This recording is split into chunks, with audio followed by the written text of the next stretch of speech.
South Korea, Bong Joon-ho, BTS, New Jeans just turned the US men's national team into bibimbap. Tonight, we recoil after a 2-0 beatdown in New Jersey, in which the United States essentially lived out their own personal Squid Games. The US player, I do believe, who stopped Rose the most tonight, probably Weston McKennie. For those who love the US team, we're all left crying in HMAR. It's painful to think that there's less than a year to go before the World Cup of our dreams on home turf. This is the first of 10 games before that tournament, and it was hard to watch. Proof of the old sports truism that everyone's got a plan until they have to play a non-CONCACAF nation that knows how to press and they punch you in the mouth. We're going to break it down tonight. Take your questions live on this live taping of The Juice with a man who won a record 142 caps, record number of goals. He's become the trusted voice the fans need through good times and not so good ones.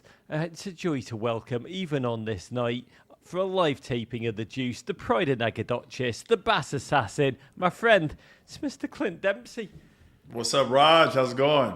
Oh, Clint, it's so good to hear your voice. Describe your mood after watching this one.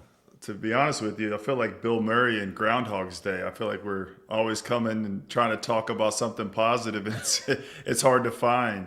As we were talking about earlier, if this team had to qualify for the World Cup, I don't know if they would get the job done. So it's a good thing that we already got an automatic bid in, and yeah, man, really not a lot of positives to talk about tonight. Let's try and find some positives. Because the mood in the chat right now, looking at Flick Up, it's not that optimistic. Nicole Fisher says, just yikes. James Pennington, I'd rather be at the proctologist. Brad Milky says, I fear we're dangerously close to a 12-man. What are we doing, rant? We've got ourselves a good old-fashioned misery hang. It is good to be with you. Just to remind you how this works, it's a Do It Live. You can come on stage, have your say, be part of the show, ask Clint whatever you want to ask. Just scan the QR code in the top left of your screen, bring you into a Zoom with our producer Tony, that magnificent human being, who'll get you up in one moment to have your say. Whatever you want to say tonight, let it out. Come be with us. If you want to get it out quicker, get in the chat. We'll read the best comments. Give us a like. Subscribe to this channel. Give us a hug. Clint and I are headed to Columbus Monday night for a live taping of The Juice in the city, which is really the soul of football in our nation. I can't wait to be with you, Clint. I can't wait to celebrate with those fans. Columbus, Clint, has really been a city that's lifted this team when we need it. We need it, right? Yeah, I mean, when you think about World Cup qualifying and big games that we had there in must-win situations, it was a city that was always what was great to us. And to your point, we need something to get us back on track, something to get us positive again and trying to believe towards as we get closer to this World Cup. But man, I'm really at a loss for words. Coming up a pint with Clint and me, many pints. We'll be there with the great Hurt Gomez, Wilfred Nancy, and the iconic Frankie Hayduck, friend of Clint Dempsey, great friend of mine. It's going to be, whatever, it'll be a joyous night of football before the US take on Japan. Come and be with us, Columbus. There's about 10 tickets available. We'll pop the link in this chat to buy them. Come be with us. Also, the US men's national team Discord on the Men in Blazers Discord has been, I've got to say, beautiful tonight. Come join us. We're also putting a link in that.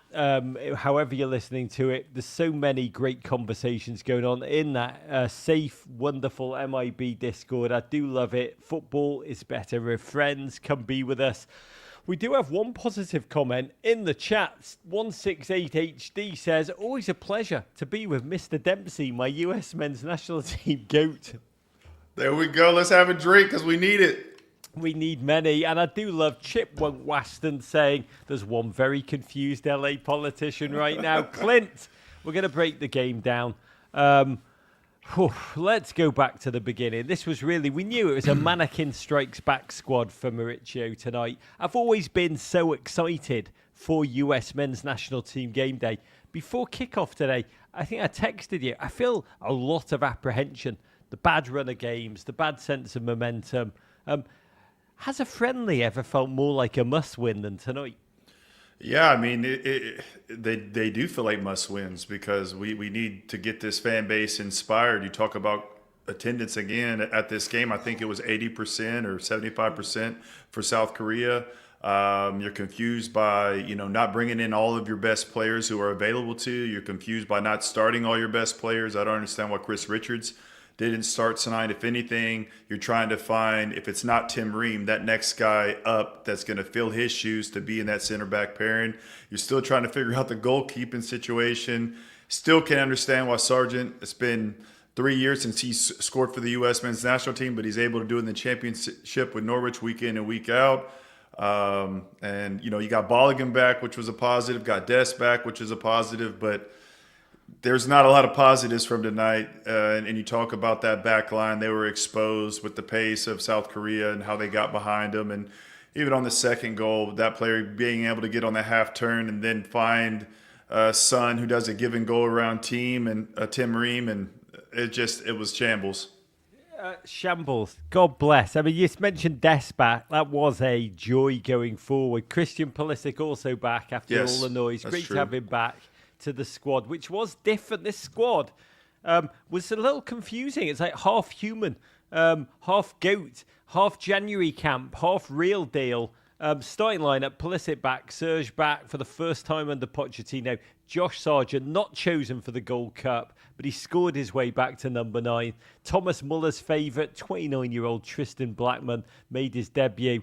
It was weird. Right side, European players, MLS up and down the left flank. And we knew the Koreans as some opponent, qualified for the World Cup, organised, fit, disciplined.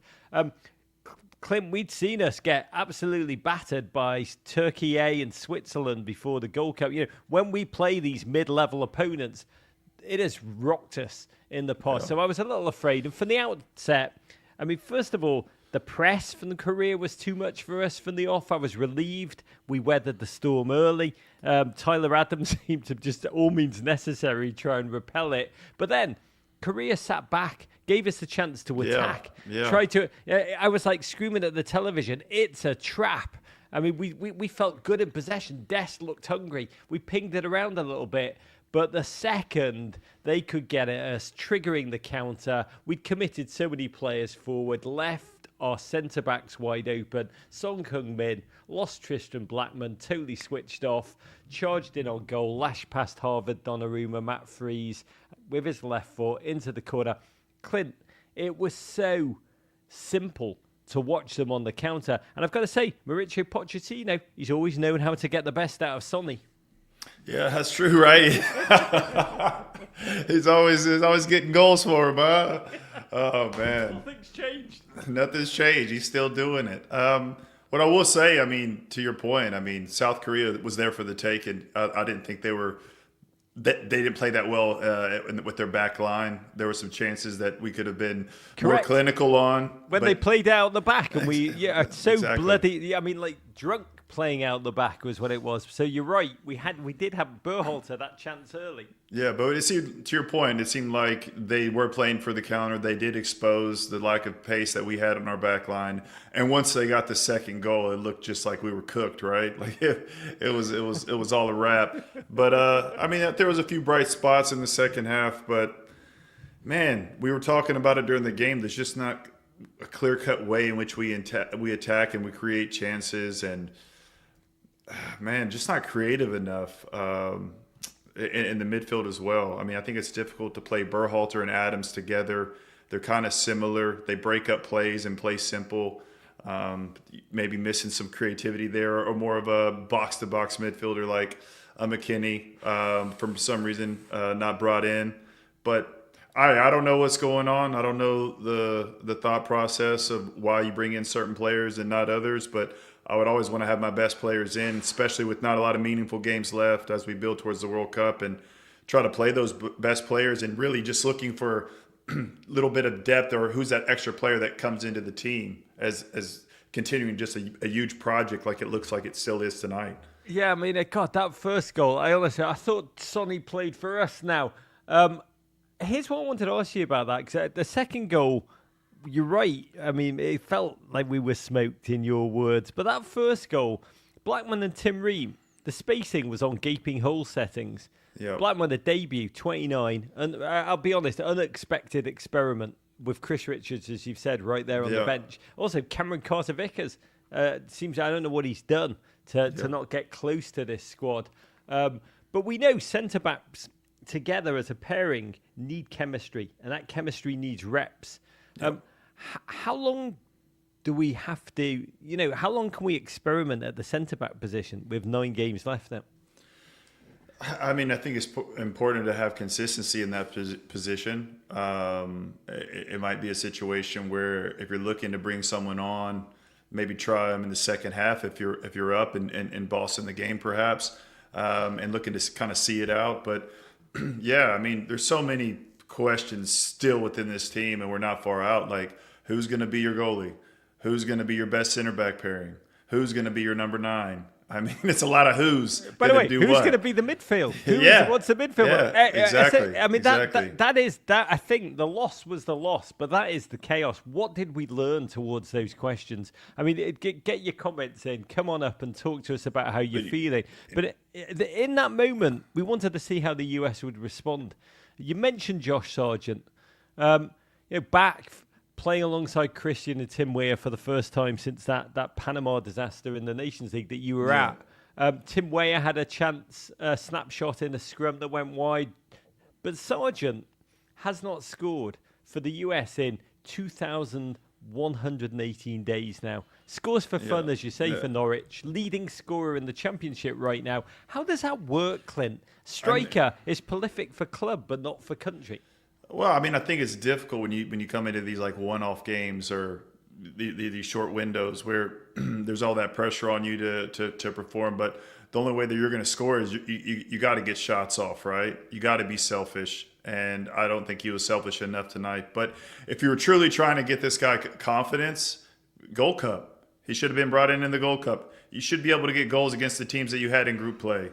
You know what I'm saying? Get that monkey off your back and then start building to what you want to do with this team. So, yeah, man. I mean, I feel for him because he looks like he works hard and it means a lot to him. But for some reason, it's just not clicking with the national team. I don't know if he's too unselfish or what have you, or the style of play or the system of play that we have as opposed to Norwich. But it's just not working.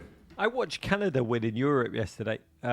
They have, when they get on the ball, in their half, they have a real clinical idea of how they want to score goals. I mean, they would just run forward with really a Jesse Marsh menace. By the way, same as Korea tonight in that first half. They knew what they were doing in attack. Watching us, I mean, you scored more goals than anyone for our nation. So, I mean, I'd love you to tell me what you see. We feel so rushed. We feel so frenzied. What did you see when we attacked, and what do you want to see?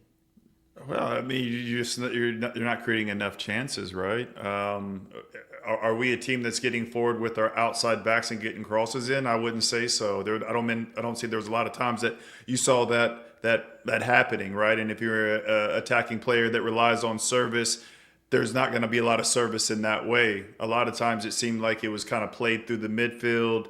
You know, you're looking to do some give and goes and stuff like that and trying to get on the half turn. But still, sometimes you just got to get a shot off. There was too many times you were trying to upgrade the shot, and it just never got to a better situation. So it was a frustrating night. And then the quality on set pieces wasn't there. We weren't dangerous enough, and yeah, and then it would get worse for the United States on the stroke of halftime. We were carved apart here. I mean, this was a stunning move, give and go. Our backline flat-footed. Scouting report had not told them that Sonny was good at football. He got flattened by Freeze, but Lee Dong-yong with a cheeky finish. That goal, Clint, it was like watching Korea twist the brains of our backline. The US in that moment looked worse than that Karen at the Phillies game. Yeah, right, taking the home run ball. For me, it was a lot of things wrong. You have a player that's pressing on the wrong side of the midfielder who was able to get on the half turn and then continue to go forward instead of go backwards. And then you have a give and go where nobody's really on the sun when he gets it, and then it's just everybody's caught watching. Tim gets give and goed around, and it just looked like we were picked apart. Right? We looked like we weren't up for the game. Is it because we haven't? It's kind of the kiss of death, right? You're not having to qualify for World Cup. Does it? You switch off? Do you kind of try to take it easy? Whereas like all these other countries, you are still having a fight to get into the World Cup. I mean, they're hungry and they're clicking on all cylinders and getting back on track. I mean, look at what Ancelotti did with Brazil when they were struggling early in the qualifying period, and now you're looking at them and getting excited again if you're a Brazilian fan.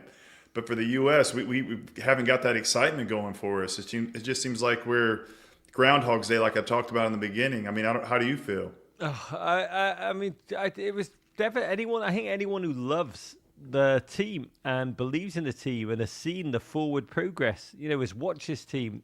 2014. I'm looking at a poster of you actually ahead of the World Cup with those boys that ESPN made. I'm looking at it right now behind my monitor.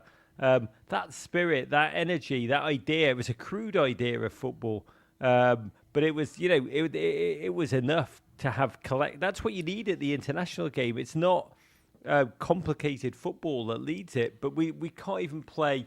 Can't even do the simple things. We feel like in the A team, if you remember that, young viewers, like Mr. T in the barn with the pieces of machinery all over the floor. Ultimately, there is a beautiful, beautiful escape vehicle which can be made out of them.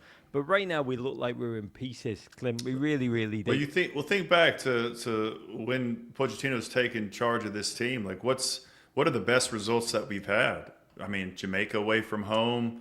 A win in Gold Cup in a shootout versus Costa Rica, like beating El Salvador in the semifinals. Like what are things that gotten you excited? Like that's it. What's gotten us? I mean, I wrote that before this game. This has been a hard year. Jack McGlynn's goal versus Turkey in the game we lost. Like what's been some things that have got there's not much. Fleeting Diego Luna moments. You're right. Tillman, moments, but Tillman freeze penalty saves in a shootout against nobody. It has been a miserable year, and it was dos a cero. Well, as they say, I believe in Korean, Lee Dae-young. Ray Nelson in the chat says we need Philly Karen to break the press. God bless. Let's make that happen. Paul Carr, our old friend, tweeted the US has been outscored 11-2 in its last 7 first halves against top 25 teams. That is not good. Clint, did anyone catch your eye, or was the only positive of the night that most Americans were watching college football tonight? There's not much. I mean, like you said, it was good to see Christian back in the national team jersey. It was good to see Dest healthy again on the pitch. I've always been a big Balogun fan. Yeah. I think he brought an energy when he came on and was trying to make things happen. But agree. He's so pissed at the end. I mean, that's what you want to see. For sure. Seething. Chris Richards wasn't on long, and he's a center back and it almost scored for us. He's a bright spot. I don't understand why he wasn't starting from the jump. But yeah, there's not much. I mean, what would you say? God, I mean. It was so weird tonight watching Jurgen Klinsmann watch his old team beat his old team. Yeah, with his son on the bench. It was just that kind of Twilight Zone. Yeah, I mean, it was like, I don't know. Watching Sebastian Berhalter look like he really gave a crap and trying so hard is like one of the. I mean, I wanted to see who'd step up in that second half, who would not fade away. Diego Luna, God bless him, kept trying to hustle. Poch made 4 changes on the hour mark. Tyler Adams was fuming. You noticed this when he was taken off. I mean, he's an old school US footballer. It matters to him, all of it, like it does for you, Clint. What will he have been feeling as he went off, do you think? Well, I mean, I think there's a few things that he's feeling. I think that, I bet he feels a certain way about not getting the captain armband. I bet he feels a certain way about being a leader on this team and wanting to try to get things right and being taken off the pitch in a game where he played for the Red Bulls. That was almost like a homecoming for him and Tim Ream, right? And you want you wanted to show well there, and the game didn't go how you wanted. And in the position that he played, he probably felt that there was still more that he could bring to the game, maybe. But I don't know. It's one of those things where just nothing's really been going well for anybody. I mean, I'm just I don't have much to say really. You know what I mean? Yeah. I mean, this is where we are. This is where we are. And I want to get to the callers in one moment because they're stacking up. I mean, you mentioned Chris Richards. He made a difference when he came on, threw himself at a free kick with a brave header. Ballo came on, made a difference. 2-0 the final score. Could have been worse, so much worse. Korea kind of eased off second half. Freeze, very good when called upon. In the MIB Discord, Lauren wrote, tonight felt like an unfortunate combination of under-promise and under-delivering. I say, Clint, what's wild we miss Anthony Robinson. Yeah, we missed. There's no doubt. He's a huge miss as well. And you could make the case we missed Tillman. There's no doubt Weston McKennie's coming back. I mean, the Pochettino relationship with Weston McKennie is clearly one of, but the full trust, that full relationship is not quite there, or he would be here in this moment. Tillman, you could make the case also missing. But, we keep expecting, tonight was a nightmare, and we keep expecting to wake up from this dark dream and be saved by the likes of Gio Reyna, Brendan Aronson. There is a possibility. This is the real deal now, Clint, and that Gio is not coming back to save us. Brendan Aronson's not coming back to save us. Yunus Musa almost certainly ain't coming back to save us. What if this is it? Bro, Lord help us. I mean, Lord help us. This is it, bro. Lord have mercy. Please help us get right.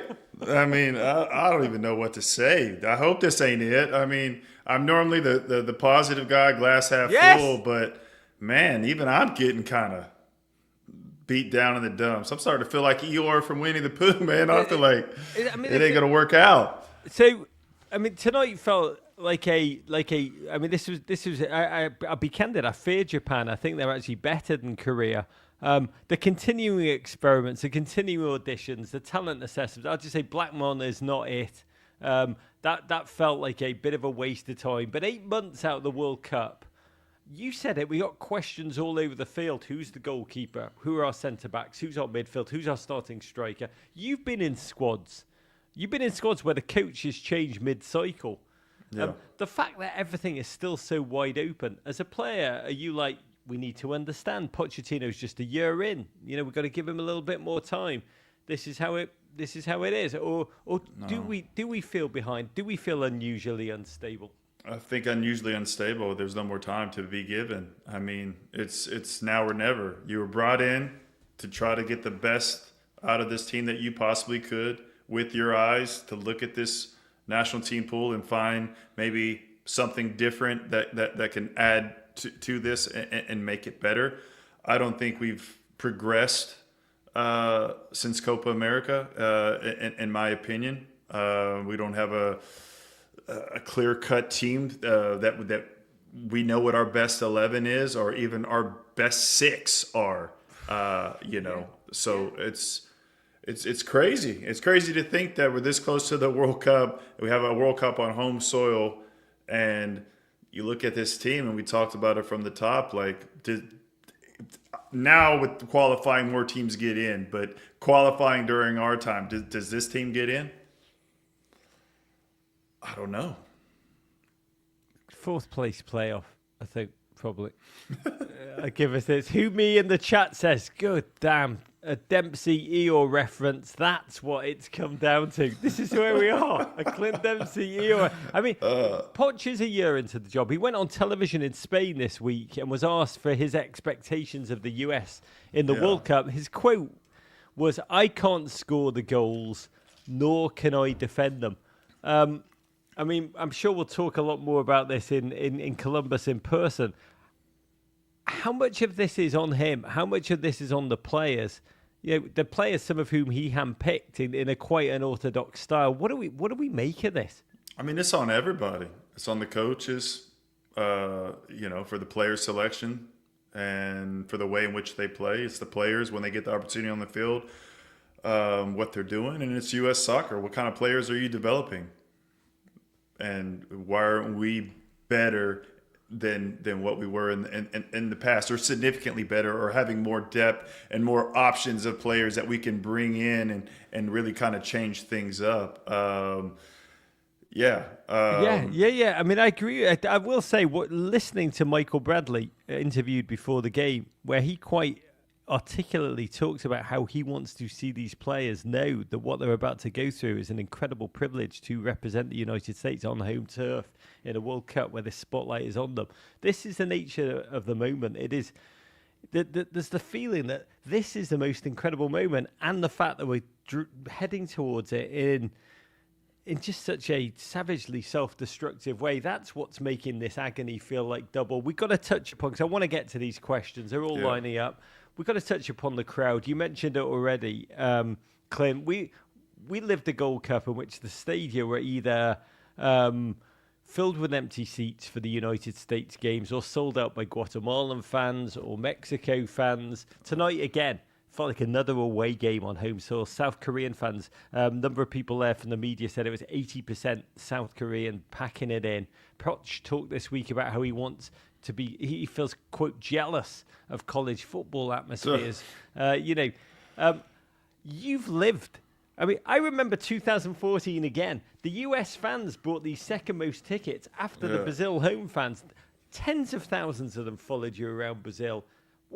I mean, this is where we are now. The fans just given up that the chaos has been so overwhelming for the supporters. Well, I just think if you build it, they will come. Like the Field of Dreams. Yeah, you know what I'm saying? There's another reference for you.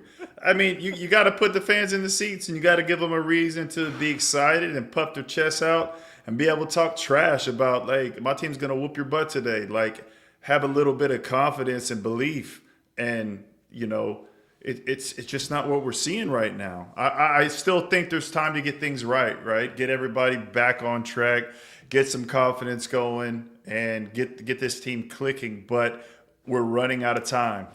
We are running out of time, baby. We are running out of time. Quotes coming in from Mauricio Pochettino post-game via the great Tom Boga on Twitter. Are you ready for this one, Clint? Brace yourself. This is Poch's quote post-game. I think we were better than South Korea, but if you're not clinical, it's difficult. Ooh, I mean, I don't know about that. I would say that the game was there to be won because I didn't think that they were that organized defensively, South Korea, in my opinion, early on. But once we conceded the goals in which we did, conceding that second goal, I mean, it was a wrap. And it was almost like South Korea took their foot off the gas in the second half, right? They knew they kind of had the game won, and then it was ours to try to go get. It was too much of a mountain to climb after we conceded that second goal. But to say that we were the better team, how can you say that when we lost 2-0? Also, Korean South Korea manager Hyung Myung-bo via translator said it was like a home match. I appreciate the fans. That's twisting the knife there. Dos a cero in Harrison. Dae Young, I think is how you say it. My Korean is pretty bloody terrible, but I do love your Korea. You are an incredible, your joy, your footballing nation on the rise. It's magical to witness. Okay, to your questions, reminder how this works here on YouTube Live. Just scan the QR code or click the pinned comment in the chat, take you into Zoom with the great Tony, our producer, who'll get you on. We'll take as many as we can before we have to go, because Clint and I have got to get on a flight to Columbus. David Lewis from Columbus, Ohio. Oh, is that right, David? Come on up, baby. You can be the first, because you are from where we're headed. Are you truly there in the land of Frankie Haydock? Raj, how you doing, man? I'm on my 50th Michelob because of this game. Just 50. But real quick, Raj, first of all, I want to say I read your book. I love you, man. And Clint, I have your Fulham jersey. I'm sick. I want to know what you guys think about Pochettino's system. I couldn't tell. What fill in the blank. Pochettino's system is it pressing? I don't know what it is out there. They look confused. Can you let me know what's the identity? Big Go Dave, back to Berhalter. are you Get a in system. Are you in Columbus? Yes, I am. Yes, I am. We're going to get you into the show on Monday night, baby, and you can come and Oh, give I already us- bought a ticket. Can I get a refund? Right. Yeah. I'll see you at Kemba. Big Dave, we're going to have a pint with you. Come and give us a hug after the show. We're going to have a pint with you, man. I cannot wait. Can't wait, Raj. Thanks, Clint. You're a beautiful human being. Man, it's going to be good. But I need it. But what is... finish this sentence. Poch's system is what, Clint? Tell me. It's something that's not really setting the world alight. What we've seen so far. I mean, we struggle building out of the back when teams are pressing us. We don't have a clear-cut way in which we attack. We're not creative enough. We don't create enough chances. I mean, you know what I'm saying? I don't know what to tell you. I mean, what I'd say is, I love Poch. I'm very fond of that man. I've seen him at his best. I've seen what he can build. I've seen him operate. I've seen him create a culture of positivity, youth, belief, hard work, all of these things. I've seen it. The thing that's frustrating to me is that Poch is not, we don't know, and Poch is not telling us. Like, in these press conferences, in these comms moments, these communication moments, he could be telling us life truths. You know, he could be saying where we are, what challenges he's experiencing, and how he, you know, I said this before the game, he can articulate the method to his madness, but without that articulation of the method, it just seems like madness to us, and we're all a bit lost. I don't understand that, Clint. Do you think why he's not talking and saying, because he can speak really on the nose and tell us where we are, what he's trying to do, the barriers, the process. But without that, we're just like, what is going? No one knows what's going on. Yeah, I mean, we talked about it. You know, you don't know who your keeper is. You're still trying to find your best center back pairing. Your best left back hasn't been in for a while, is being a huge miss. We talked about how the midfield's going to look, talking about finding the number 9. So is it a lack of players or the quality of players to, like, implement the system of play that he has? Or, you know what I'm saying? Like you said, he's not talking about, you know, the things he's trying to implement and why it's not working. But to his defense, it looks like there's not much to work with. Wow. I mean, I will say we look lost. We really do look lost. And somebody needs to speak up and tell us where we are exactly. GPS us. Give us a sense of where, you know, if this is a process, where are we in this process? And give us a sense of where we should. I think it's just the sense of the lack of an articulation is what's making us all feel panicked, filled with chaos. Never mind the results, which are pretty bloody terrible. The whole feeling, the lack of fan base. I mean, the fact that they've shattered even those that care about this team and the turnouts. This is not who we are. This is not where we should be. Enrique, coming up. Tell us where you are and what's your question for the mighty Clint. In San Diego, thanks for taking my call, Raj and Deuce. Pleasure to meet you. It's great to be with you. What an incredible football city your town's become, Enrique. Yes, SDFC, baby. Now, my question to you fellas is, with the lack of, it looks like there's a lack of passion, a lack of fire being played, with a few exceptions. Do you feel like not having to qualify and having those competitive matches is a detriment to the form that we're going to be going into to the World Cup? Yes, I do. I think it's hurt us. I think you have to put your back against the wall during qualifying and come together as a team and put all the BS aside and figure out who's all in and who's not. And going back to the first question that was on, I mean, when you talk about the coach, the two things that bother me is not always bringing in your best players and then not starting your best players when they're in. So, but yeah. What does that do, Clint? What does that do within a squad culture when you have that where, you know, the players who are clearly better than the ones on the field are sitting there on the bench or sitting at home, watching on or not watching on? What does that sow in there? Because the players that are given these moments, they're not. By the way, I don't agree. There's no passion. That they don't care. That all that. They seem fearful. And you said it before, Clint. Almost none of them are stepping up with confidence, verve, swagger, and saying, I'm going to play like you will never be able to drop me again. That's what I don't understand. It's almost like they don't have a plan. They're not being given a plan, so they don't know what they're meant to be doing, and it's all kind of in pieces there. But what does that do to a team when there is that kind of chaos, when you know that the best players are either on the bench or sitting at home? Well, I just think it's important to have chemistry, right? It's important to have like your leaders and your main team and how you're going to play, and then make a few changes, right? Like sprinkle in a few players in positions, like, one or two at the most, three, to kind of see how you add depth to this team. But because of our lack of depth and our lack of finding that best 11, it's just too much going on. It's just too many unknowns. The chemistry is off. People are trying to figure out where they sit into the team or don't, and how they're going to like play together. And everybody's coming from different clubs and different styles. But if you had a main group that has played with each other more consistently, it's easier to make a few changes and not lose that rhythm. But I mean, my perfect example is you look in World Cup qualifying. Look in during the World Cup in the group stage, and you look at those third games when teams are already through. Most of the times when those teams make 3 or 4 changes, they end up losing that game.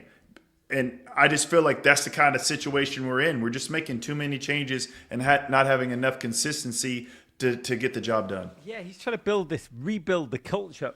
As a result, we have no chemistry. The culture rebuild is preventing any chemistry from emerging at all. Brace yourself for this one, Clint, via Doug McIntyre on Twitter. Again, South Korean coach Hong Mung-bo was asked, this is Doug's tweet, about, quote, the ease with which his team scored its 2 goals against the US today. His response was, we utilised our speed. Get ready for this line. The opponent wasn't prepared for this, maybe. Clint, we are even getting bodied in the post-game press conference. Quotes. I know. What's crazy is before the game, you said the exact way that they were going to score. We got to get you as the coach, bro. You called it. You said we're not going to be able to deal with their pace. There was give our problems to our back line. They were going to exploit that, and what did they do? I was very worried about. I tried to be positive and say our centre backs are going to have to be very focused and disciplined tonight. Was what I said. Narrator's voice. They were not. Let's take the next call from Doctor's Mix-a-Lot. Come on up, you beautiful human being. Tell us where you are and what's your question for Mighty Clint. Gentlemen, how are we? First off, shout out Nagadocious from Frisco, Texas. Yes, sir. Yes, sir. So I've recently become a content creator in soccer. In the first half, I was streaming live today, a watch along. I had a couple hundred people watching me. And somehow or another, the conversation stopped talking about the sport and started talking about food. Until there's some sort of excitement in this team, there's no reason for any of us to be excited. So, Clint, give me 5 players to center this team around. Yeah, that's a great question. And I was talking with Raj about that earlier. If you think about the guys that are like for sure lock-ins on this team, I would say Chris Richards. I would say Tyler Adams. I would say Christian Pulisic. And I'd say Anthony Robinson. And the 5th one is a tough one, right? The 5th one is a tough one to find. Dest. I mean, that would be the 5 players that I would say for sure would start. I mean, maybe would you put McKinney in the mix, but you don't know about the relationship with him and Pochettino there. And then, we're looking for the number 9. We're looking for the goalie. Like, who's going to be the main guy there? I mean, what would you say, Raj? Yeah, the only difference, my first one would be Tony Meola. probably have Gooch in there, Carlos Bocanegra, there'd be Clint, and Clint twice, 2 Clints. That would be my 5-a-side US team. I mean, you know I love Tyler Adams. Dest, watching him go forward, I adored today. I mean, I agree with the others, to be candid, so there's no point in dealing with it. I mean, we do have a core. There is a core right there.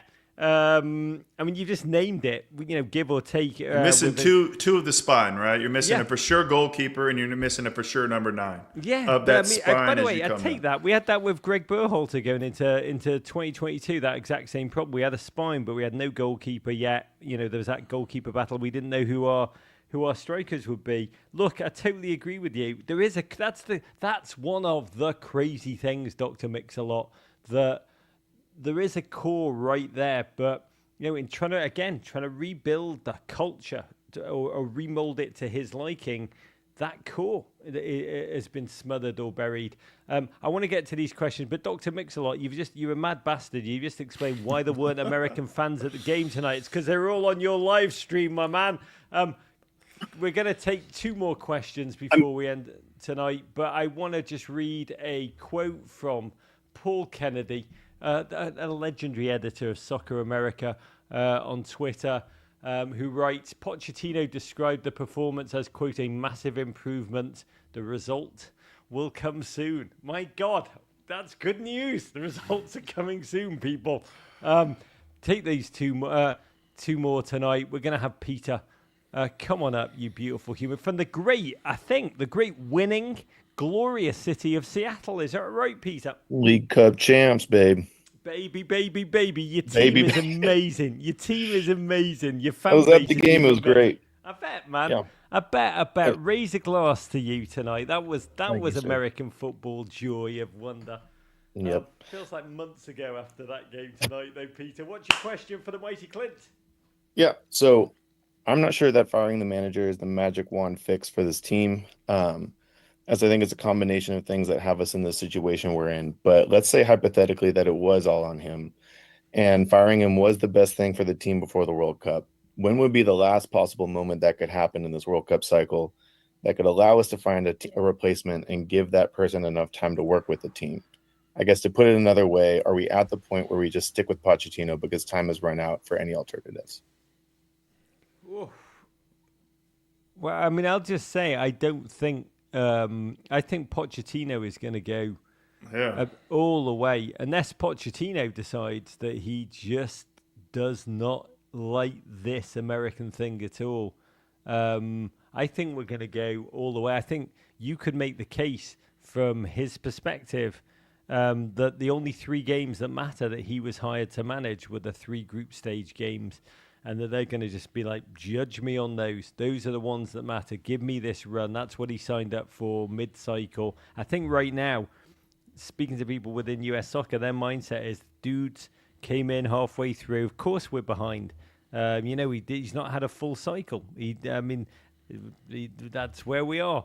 And so I've not come across anyone internally. I think the ball is so completely the leverage, the power, the everything. Just financially, the notion of firing him on that contract is just an enormous financial blow. So I cannot imagine that anything is going to happen unless Pochettino's like, you know what, sod this. And he is a proud man, and he is a gentleman that is a singular-minded human being. So I would not discount that in any way, shape, or form. But I mean, Clint, you've lived a manager fraying with the players, burning out the connection, losing that way of football. I remember the last days of Jurgen. He was so positive in the same way as like the results will come. Even to the end, his last game, right after his last game, he went off to Germany and did a press conference with Angela Merkel and Barack Obama, where they just held up US shirts, and he was like, "Great, we're gonna be great," and then he came back and was fired almost I think within 3 days of his return from Germany. So you've lived these moments. I mean, it has not crossed my mind that this is going to occur. I don't know if it has yours. I mean, for the last two games that we lost, I was out with an injury and wasn't able to be a part of that. I would like to think I maybe could have helped in that situation of those two World Cup qualifying games because of that was the case in times before, whether it was Copa America or the World Cup qualifying as we got towards qualifying for Brazil. But I mean, I think this coach is a fighter. He's going to fight to the end. No one's going to walk away from a job. I think this team has struggled with some injuries that has not helped the situation, and also players have struggled with decisions they've made in terms of club teams they've gone to, and they haven't panned out how they wanted to as well. But the fact remains is we're still in the situation that we are, and we got to kind of right the ship and get things on track. So the only way you're going to do that is the next game. And like you said, Japan is going to be a good test, and see how these guys bounce back from this loss. My God, I will say, you just terrified me. Thinking about Japan, who are, so clinical, so organised, so tactically minded. The idea of Matoma running at this backline is terrifying. And with a backline, this is what makes me panic. Once the backline is uncertain, the whole team starts getting sucked backwards. That midfield the uncertainty plays that they all start being sucked backwards. So let's put Japan out of mind, and we're going to go. There's so many questions, but we're going to take one last one. Come back, be with us Tuesday night. I'll actually be in Atlanta, but we will be live after the game. Please God, after a joyous, shocking, wonderful US performance of glory, Clint and I will be back. So come and be with us on YouTube again and come and ask your question. But we're going to give the last question to an old friend, a man of wonder. If I ever needed a hug and to hear his made for late night radio voice, it's now. It's Reese Goldchin. Remind us where you are and what's your question for King. Roger and Clint, two fine Americans. It's my absolute pleasure to join you. Reese Goldchin, Davidson, North Carolina. Long time. Let's end on a high note, shall we, lads? Let's do it. Let's end on a high note. I saw Fig Fit in the chat there saying, as an Argentino, he's lived through the downswings, and the U.S. men's team just seems to be on a downswing. Okay, let's say we take all these beatings, right? Japan will have their way with us. Might they? Yes, that could happen. Yes. But in the immortal words of the great Harvey Milk, you got to give them hope. So maybe we learn from all of this. Maybe the gaffer figures something out to find the cohesion that we need. Clint, you tell me, have you learned more from beatings like this and been able to turn it around? Can these lads take the experience of these terrible losses and turn it around before they take the pitch in the red, white, and blue next year? Can they turn it around based on these tough experiences that we're watching them go through right now? No, I mean, I would agree with that 100%. When you think about like part of your development growing up, it's learning from those moments. And if you don't learn from them, then yeah, you're never going to make it. So it's important to have that kind of stuff stick with you. And as long as you're able to learn from it and bounce back, and it makes you a better player for the long run, well, then that's what it's all about. So, but it just seems like we've been learning a lot lately. We've been learning a lot. I mean, come on now. It's time for us to just chill out for a little bit. This is like that meme, just tapping the side of the head. What? We're thinking differently. If you do learn the most important lessons in defeat, then we're in for a good game in a moment because we've been storing them up. Can I just thank you, Reese Goldchin, for turning that frown upside down? I will say Harvey Milk quotes, Eeyore name drops. This Do It Live has had it all. Random Human 19 in the chat, bumming me out again. Pops in there. US men's national team currently plus 5,000 to win the World Cup. I'm going to put all my crypto on that. Clint, I've got to say I'll leave tonight with a heavy heart, but really I've enjoyed every single question has raised, I think, for both of us, our energy, our spirit, the joy that we're taking out of this awful night. But we are headed to Columbus. As I said at the top, a city. I wear this sweatshirt proudly, the 614, which has always had the United States back when we needed it. Boy, how we need it one more time. I honestly can't wait to see you there. Raise a pint, have a Schmidt's House of Sausage. But can you finish the night? Japan are good. They're very good. We've got some mountains to climb. Just give us a message to finish tonight of what you would say if you were in that locker room in training tomorrow. Not tonight, because I know you wouldn't say a lot. But tomorrow, when you're going to go again, what would you say tomorrow to those boys? I'm not necessarily talking about what I'd say to them. I mean, it's great to be on here talking with you again, Raj. I really always look forward to these moments and chatting with these fans because it gives you a true sense of the culture and how everyone's feeling. I just think it's one of those things. The rain can't last forever. Eventually, the sun's going to have to come out. So. It's always your next game. It's always your next goal. It's just that's how I always looked at my career. Don't get too high. Don't get too low. It's a roller coaster, and you're just a goal away from getting back on that wave. So let's get to surfing. The rain can't last forever. Honestly, number one, I love that. Number two, you've clearly never lived in Liverpool, but you did live in Seattle, man. You did live in Seattle. Talking about let's get surfing. My God. Frankie Hayduck is going to be with us. There we go. We're going to surf with Frankie. Yeah, surf with Frankie. We got Wilfred. He's going to have espresso in one hand and a beer in the other. Oh, my God. 8 espressos before he used to come on the game. That guy for reals. I mean, crazy. We got Wilfred Nancy, who is probably, pound for pound, the smartest coach that the United States is currently carrying on the men's side at the moment. We got the great Herc Gomez. We're going to do the live Monday night on stage at Kemba Live. Dave. I think your name was from Columbus. Come and be with us and make sure you raise that point. It'll be a night of football. It'll be a night of joy. It'll be a night of communion before the US takes on Japan. Tickets available in the link we're posting in the chat. Other than that, I'll just say thank you, Clint Dempsey. You are a great American. And I know I'm not alone in the chat. Stuart Zeckman says, thank you, Clint, for all you've done for US soccer. Lizzie Kitten 18 says, love Clint. He's an incredible host. God, you lift all of our hearts, man. Thank y'all, man. It's always good to be on here and trying to right the ship. Come on, Captain. I'm Come on, Captain.